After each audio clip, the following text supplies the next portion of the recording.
What is going on, everybody? My name is Japes and welcome to another episode of my Path to Power, picking up after buying that 100 coin pack, what seems to be a long time ago. But I'm sure as many of you guys understand, with the Kick TV final on the agenda and $10,000 on the line, I kind of sent my focus to play a lot of head-to-head, and that's where my focus went. So we're on into the semis of the Gold Cup here, and we still have this 4-4-1-1 side, and they're coming back now and playing this is a little bit overdue, but I don't know what I think about the 4-4-1-1 again.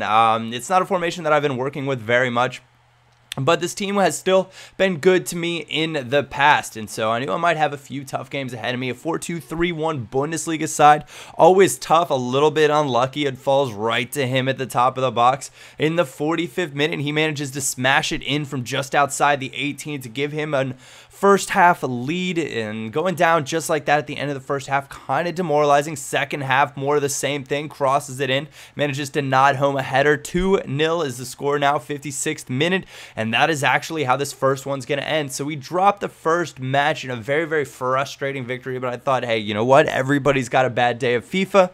We'll plug on, move forward, and see how things go.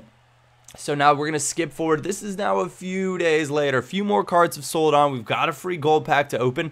Always nice. We get James Milner. Things could be worse. He doesn't really go for a ton, but in the beginning times of FIFA, if you think back, Milner might have sold for a couple thousand coins. Nowadays, he's probably selling for 650 coins, but still, it's one of those things. And this is totally going to be a sidebar and side note, but when you think about what's a good pack and what's a bad pack, when you first got Ultimate Team, a good pack was really anything that you were going to get that was really 80 rated pace or 80 rated card with 80 rated pace or higher. Wasn't really considered to be a bad pack, I suppose, as long as they were a rare, because those cards would have sold for more than a few thousand coins and you would have more than likely gotten your money back. This guy had an incredible hybrid side, got some Belgians over there on the left. He's going to take the first goal lead again with the inform Lamella, who I wasn't aware he had an informed card. If you guys have some experience using him, let me know what you think, because I might decide to incorporate him into a side coming up here.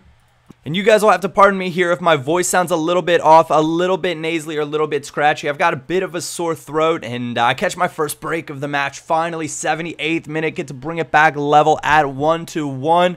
Gonna make another mistake right here. Poor clearance. Somehow he manages to keep a hold of possession right here. Hazard's gonna knock it in with his left foot. At least he's not kicking a ball boy this time, and he puts it away in the 83rd minute. Bit of heartbreak central for me, knowing that I've only got 7 minutes on the clock to try to pull it back from again down a goal, and we're gonna get one more opportunity. 90th minute, Wellington on as a sub, manages to find the back of the net to bring us level. We are headed into OT, or so I thought. I fell absolutely asleep at the wheel, crash and burn into the side ditch, and he puts it away with Marek Hamšík into the top corner. Another 90th minute goal to finish things off. I was caught sleeping, I was bummed, I was distraught. I can't remember the last time I dropped 2 matches in a row in Path to Power, especially, but these things do happen, and that is a-okay. But I saw it now that I'm back in town, that there was a silver tournament out, and whenever there's essentially a silver tournament out, I'm pretty excited to do it, because you get interesting sides, you get to come up against interesting matchups, different types of players,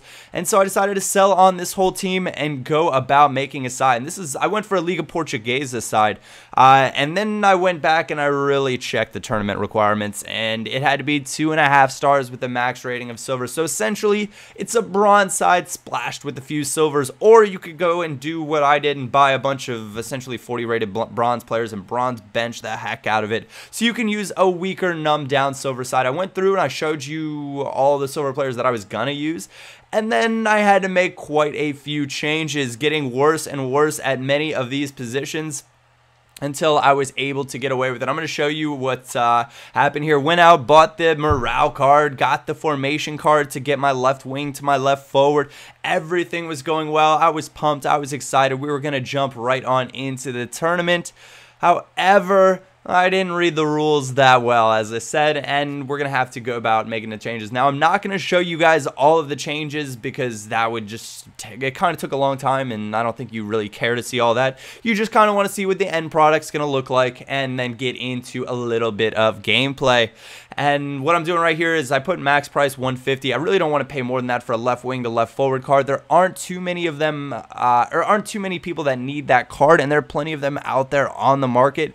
So it should be pretty darn easy to find. And if I'm doing left wing to left forward, that means that I'm using a 4-3-2-1 formation, a formation yet to be seen in Path to Power. So I'm pretty excited about doing it. You know, I felt like it was time for another little change, switch it up, try a new formation, see how things go. The Liga Portuguesa is one of the leagues that lends itself to a 3 up top in terms of a left wing, right wing, or left forward, right forward combination. There are loads of good players in that position as default spots.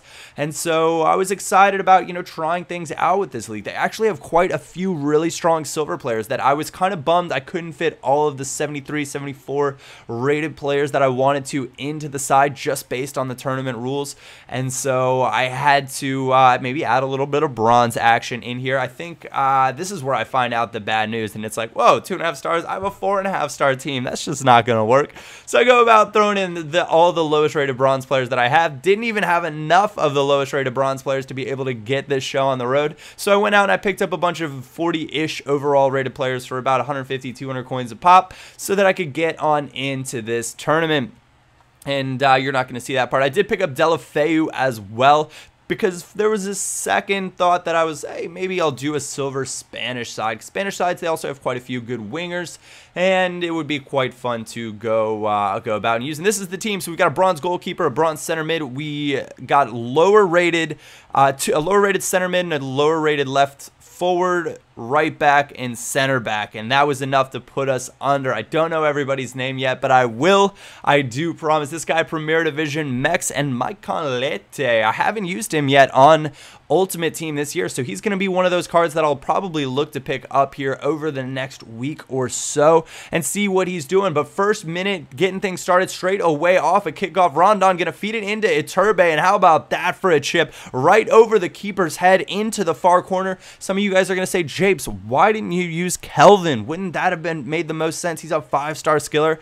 Yeah, he's quite a good player to use, and I probably should give him a shot, but I haven't used Iturbe on Ultimate Team yet, though I've used him in my Blackpool career mode, which will also be making a return this week. I have used him on there. He's a very enjoyable player to use, a very exciting young prospect in real life. Rondon doing a nice bit of work here. He's a very good striker. Picked him up for about 300 coins or so. He's not exceptionally fast. He's not exceptionally strong. He doesn't have exceptional ball skills, but he tends to get himself into good places more often than not, and when he gets a chance in front of goal, chances are he's going to be putting it away. Mateus knocking that one in with his weaker left foot.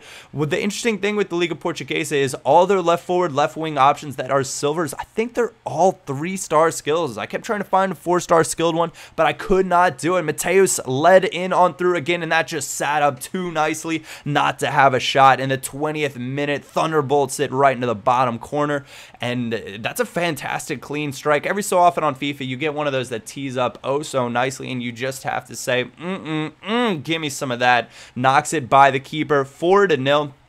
Now is the score we're looking at in the 35th minute. Going to get fouled about 37 yards away from goal, and that's kind of far. I thought, do I have a good free kick taker? Bruno Amaro, 88 power, 78 accuracy. Thought, hey, you know what? 2.5 bars, we'll give it a shot, and he knocks it by his goalkeeper. I'm not sure what his goalkeeper was rated, but that's still a clean little looking free kick at that. 35th minute, going to give us a 5-0 lead now, and I'm thinking, hey, 4-3-2-1, maybe not a bad formation. These silvers, quite fun to play with. Again, now it's Bruno Armero breaking free. A little bit of work here. Going to feed it in to João Cambria. AA9 is going to have my head for mispronouncing these Portuguese names, but that is A-okay. Knocks it in, 41st minute. We're going to take that lead 6-0 going into halftime, and this guy is actually going to quit out at half. Want to say thank you guys for your support on all of my videos. Thank you all for watching. If you did enjoy, like or thumbs up is always greatly appreciated.